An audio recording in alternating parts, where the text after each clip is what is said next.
Hello, everyone. My name is Josh Stripmatter, and I would like to welcome you to Stripmatter Wealth Smart Money webinar series. Thank you for joining us. Our presentation today is titled Family Wealth Planning, Preparing the Next Generation, and will be presented by John Nersesian. For those of you that don't know Stripmatter Wealth, we are a registered investment advisor located in sunny downtown Fort Worth, Texas. Our advisors are certified financial planners and fiduciaries, specializing in retirement planning, investment management, estate planning, and real estate investing. Today's webinar is meant to be purely educational and not meant as tax or legal advice, so please talk to your licensed professional before taking any action on any of the information in this presentation. For more information, including key disclosures, please visit stripmatterwealth.com. If you have any questions or you would like to schedule a complimentary consultation, please contact us at 817-210-3444 or email us at clientservice@stripmatterwealth.com. I'll also invite you to sign up for our weekly market news update, and you can go to stripmatterwealth.com to sign up for that. Please join us each week for our radio show titled Ask the Experts on Saturdays at 10 a.m. on 1190 a.m. A little bit of housekeeping before we get started. All of you have access to the chat feature, so if you have any questions, please don't hesitate to type those in and we'll be happy to answer those for you. We'll also be sending you a replay of today's webinar via email, so if you missed something, don't panic. You can certainly watch this again. And you are welcome to forward this presentation along with any of our other presentations to your friends and family if you think it will be beneficial. So without further ado, I'm going to introduce our speaker today. His name is John Nersesian, and he is with PIMCO Investments. John is the head of advisor education that provides advanced wealth management and investment consulting education to financial professionals. He has over 35 years of industry experience. John, I'm looking forward to your presentation today. This is a great topic. Thanks so much, Josh. I'm going to attempt to share the screen.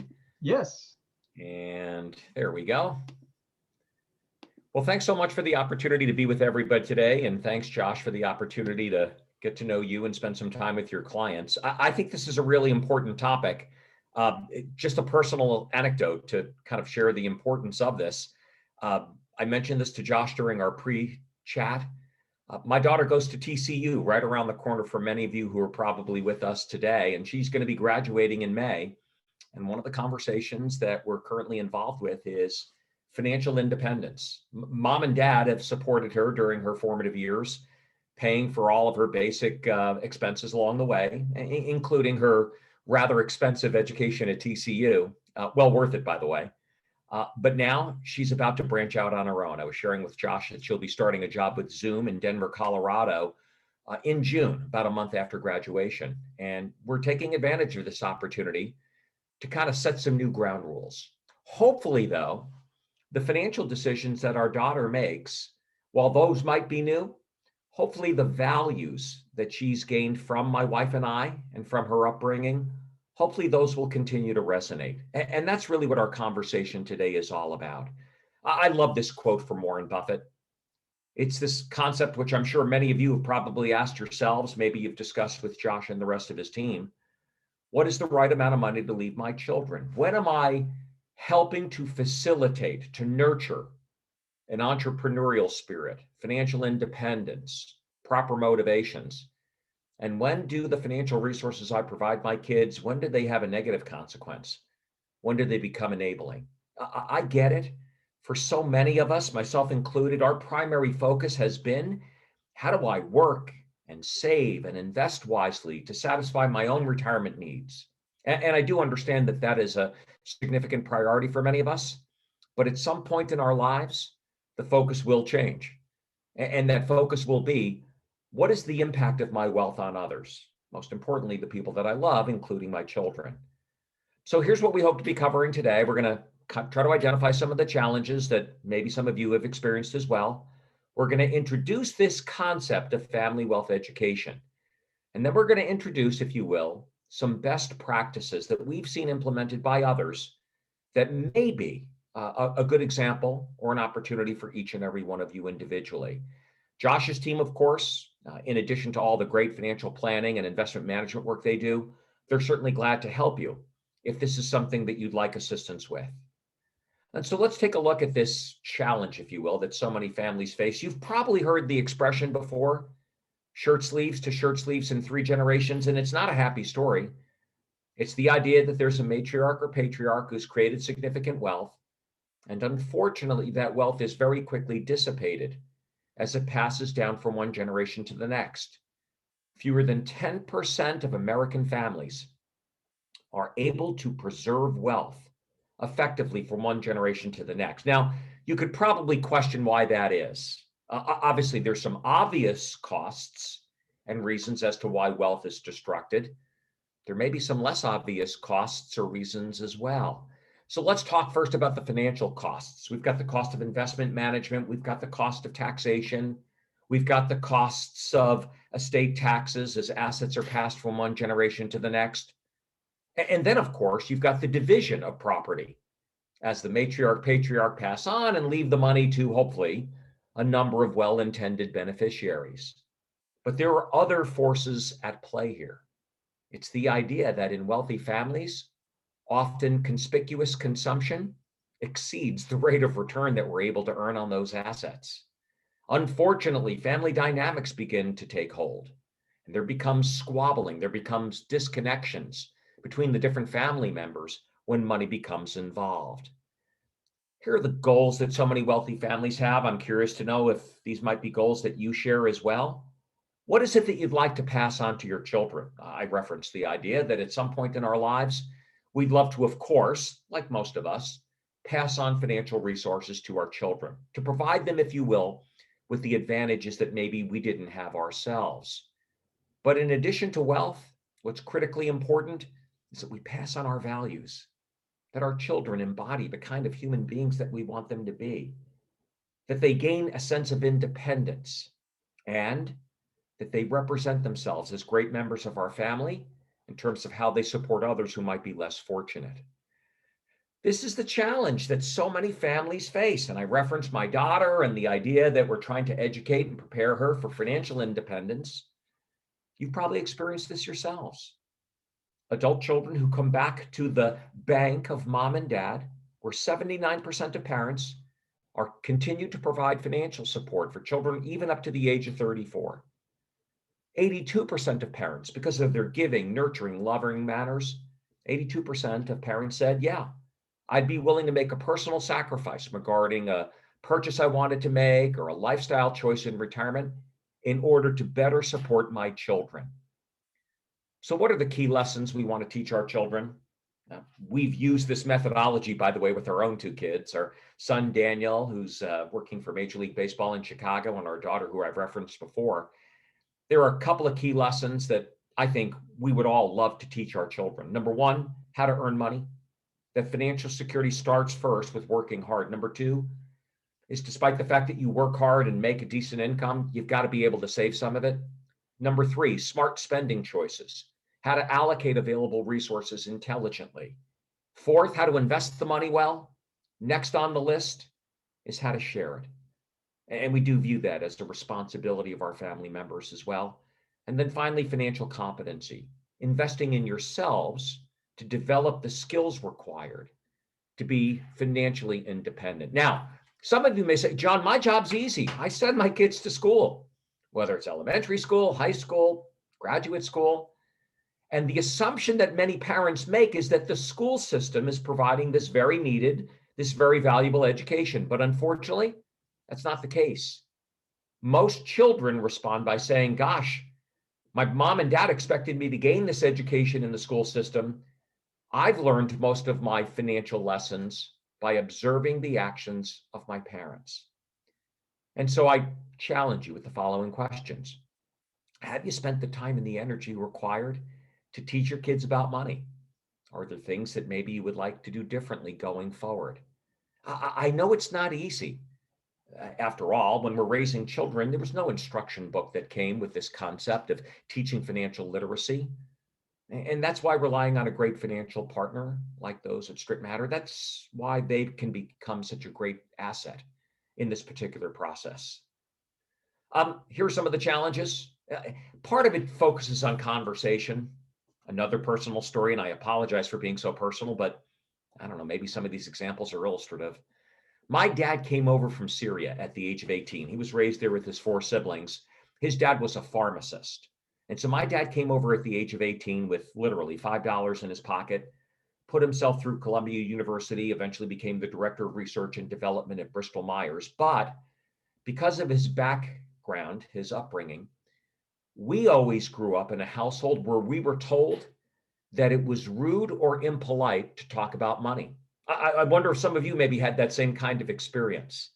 I don't think there was any ill intent per se, but it just wasn't a natural conversation. We talked about lots of things, but one of the things that I think our family was deficient in growing up is we never really had conversations about money. Now, I'm not talking about disclosing every penny.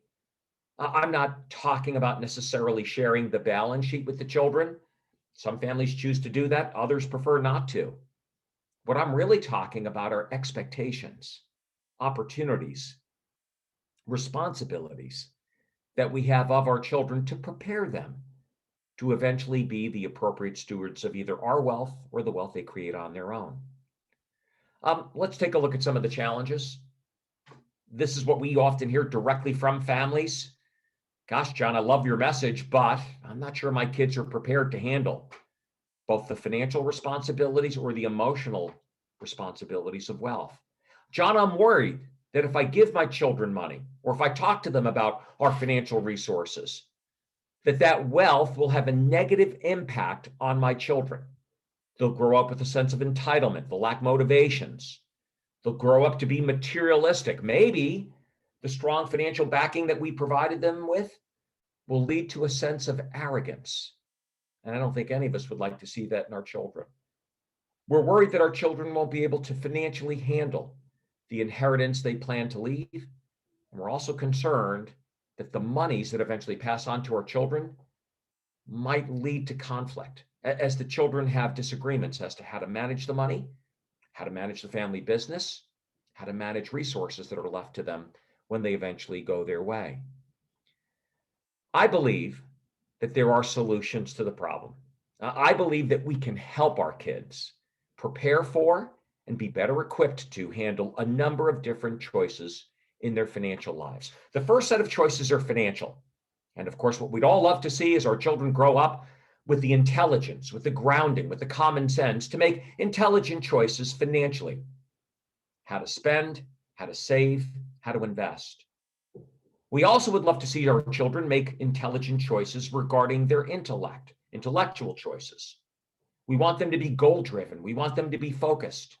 We want them to be motivated to achieve a sense of financial independence and security.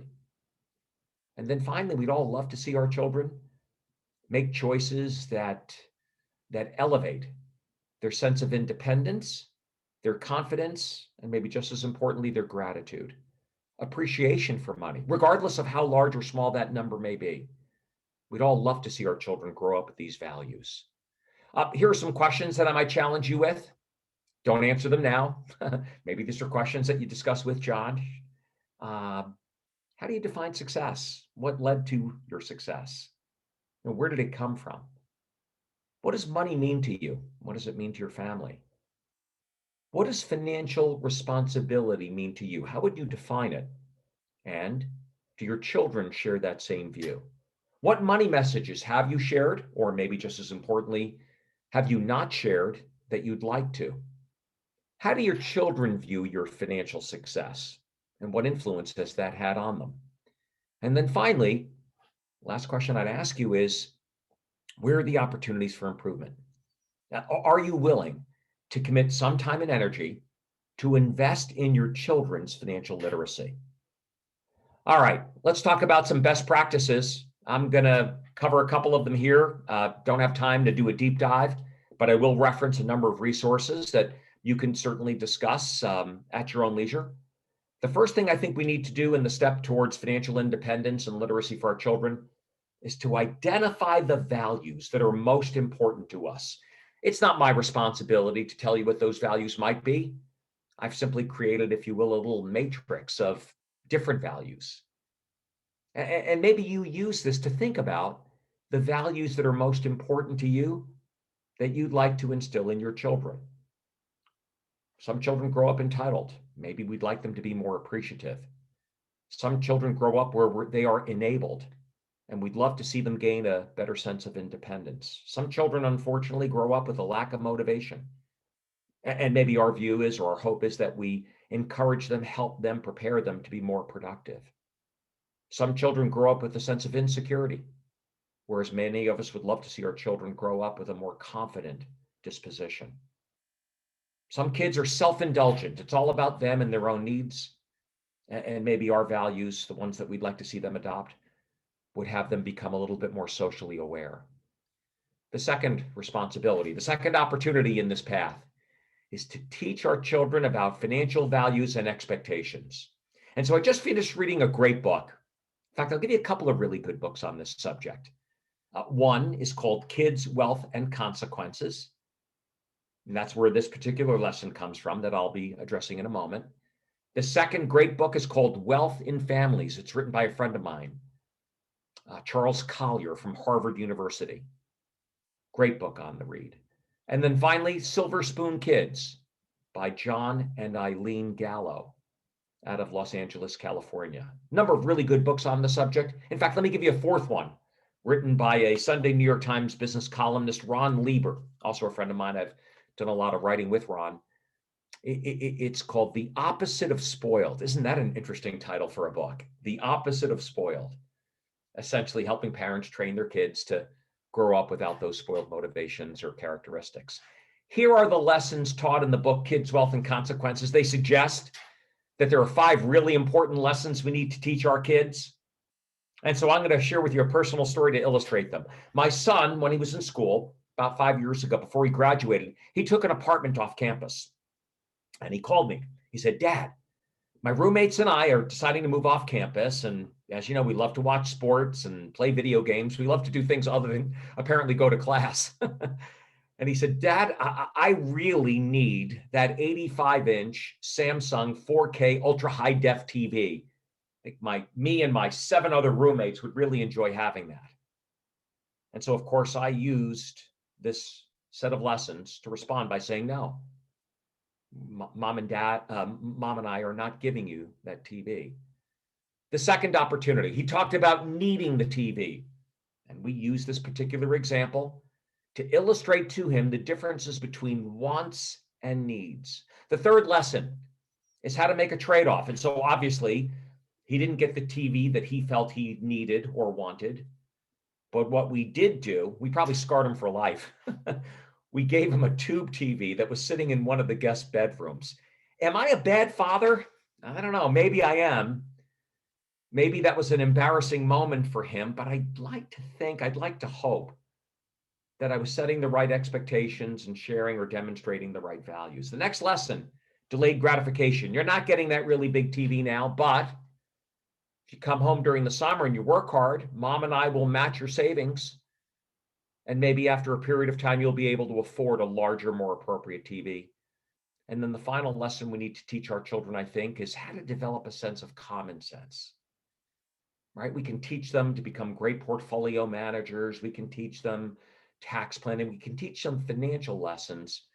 But what I think we'd all love is for our children to grow up with some level of common sense so they can make independent decisions on which activities or opportunities are appropriate and valid, and when they're being solicited for malicious purposes.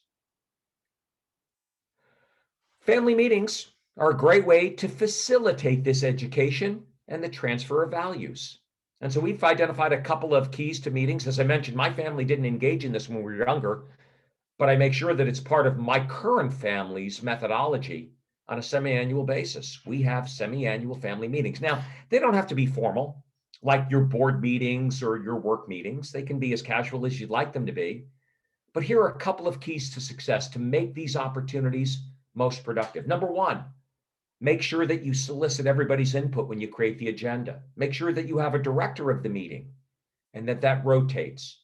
Establish boundaries or rules regarding mutual respect, open conversation, active participation. Make sure that the meeting is held in a neutral location. Ensure that you capture notes from the meeting and that you circulate them with a to-do list with the decisions that are made, with outcomes that have come from that productive conversation, and then commit to regular meetings on an annual basis. We've developed agendas for family meetings. We've helped to facilitate them. I know that Josh does this work often as well.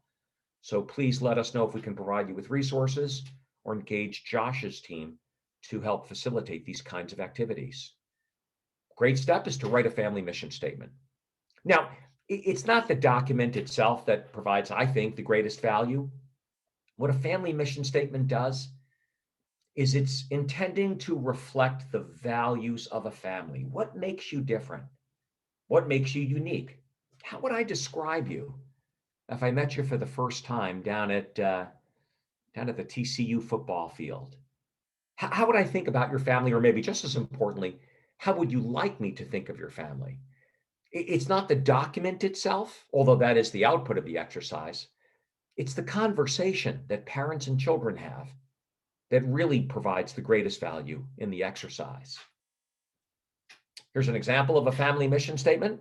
Once again, if you'd like some assistance in that endeavor, please let us know. We'd be glad to help. Philanthropy. I get it. Our primary focus is accumulating the capital that we're going to need to be able to successfully retire someday. I completely understand that, and that is probably job number one. But so many of us give to charity. And I think in some instances, we miss a couple of important opportunities. Number one, we miss the opportunity to give effectively. We go to a fundraiser and we write a check at the end of the night, and that's great. Appreciate your generosity. But I know that there are more effective ways to give to charity. I know with the higher standard deduction today of $25,000, even though itemized deductions still include a charitable deduction, I know that it's probably more advantageous for me to bunch my deductions in a single calendar year. Maybe I consider opening a donor advised fund, not about giving away more money necessarily, but to make my charitable giving more effective to me and more beneficial to the recipients of my wealth and generosity. It's also a great opportunity to engage your kids. My wife and I have done the same thing. We established a family foundation a number of years ago when, my firm was sold. And we used the opportunity, not only because we had a sense of giving back, but we wanted to use the opportunity to teach and to share, or maybe most importantly, to demonstrate the values that we thought were important for our children to observe. And so every 6 months during our family meeting, our kids for the last 15 years have come to the dinner table with an index card. And you can already guess what they've written on the index card. What we've asked of them is to identify one or two charities that they feel personally connected with, that they'd like us to make a distribution to. And I'd like to think by getting our kids involved, not just tangentially, but directly, I'd like to think that we're instilling some really positive values. And in fact, I know we have. My wife's a great woman. She's very considerate of other people. And I think that's maybe one of the things that my kids have adopted from her. I talked about donor advised funds. Please make sure that you're aware of all your charitable giving options and you're giving most effectively by leveraging the advantages of intentional philanthropy and using it once again to illustrate or demonstrate your values to your kids. Hey, let's talk about a family wealth education curriculum. And there are many out there. I know that Josh has got some great resources that he'd be willing to share with you. But I've given you a sample curriculum of the kinds of things that collectively we can teach our children at different ages. And so let me start first with the most simplistic for those of you who may have younger children. It's the 3-jar approach. I know nobody uses jars. Nobody saves money physically anymore. We use Venmo and we use PayPal, and maybe we'll eventually get around to using Bitcoin. But for those of us who are old school like I am, who saved money physically in a physical location, looking to buy something down the road like a bicycle, it's this 3-jar approach that may make sense in terms of, once again, instilling a methodology. And so we can talk about allowances and our expectations for our children as to what they do with the allowance. Here's the 3-bucket approach that we would strongly endorse. Number one is a portion of their allowance is intended for their spending. Now, Don't be the same kind of parent that I am, where you try to teach your kids or tell them what to do with their spending. Let them make their own decisions. Give them that independence. Let them make their own mistakes, because I promise you, they'll learn so much more by experiencing that on their own instead of having mom and dad guide them as to what to do.